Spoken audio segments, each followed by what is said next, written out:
جی چاہتا ہے کہ حدیث کی عظمت پر ایک اور حدیث آپ کے سامنے پیش کروں.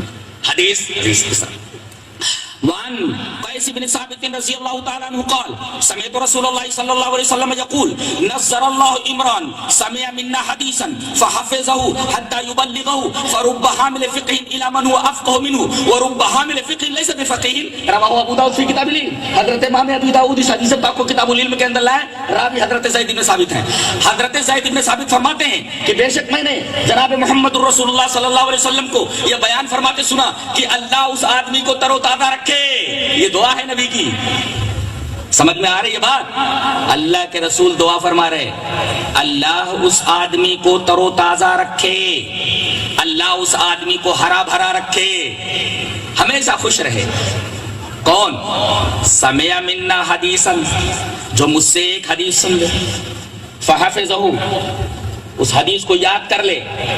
سمع منا حدیثا, ایک حدیث کو سنے, فحفظہ, اس حدیث کو یاد کر لے, حتی یبلغہ, اور اس حدیث کو لوگوں تک پہنچا دے. تو ایسے آدمی کے لیے میری دعا ہے کہ وہ ہمیشہ تر و تازہ رہے. اب بتائیے, حدیث کو یاد کرنا, ایک حدیث کے یاد کرنے کی یہ فضیلت ہے, تو جو بہت ساری حدیثیں لوگ یاد کرتے ہیں ان کی کتنی بڑی فضیلت ہے.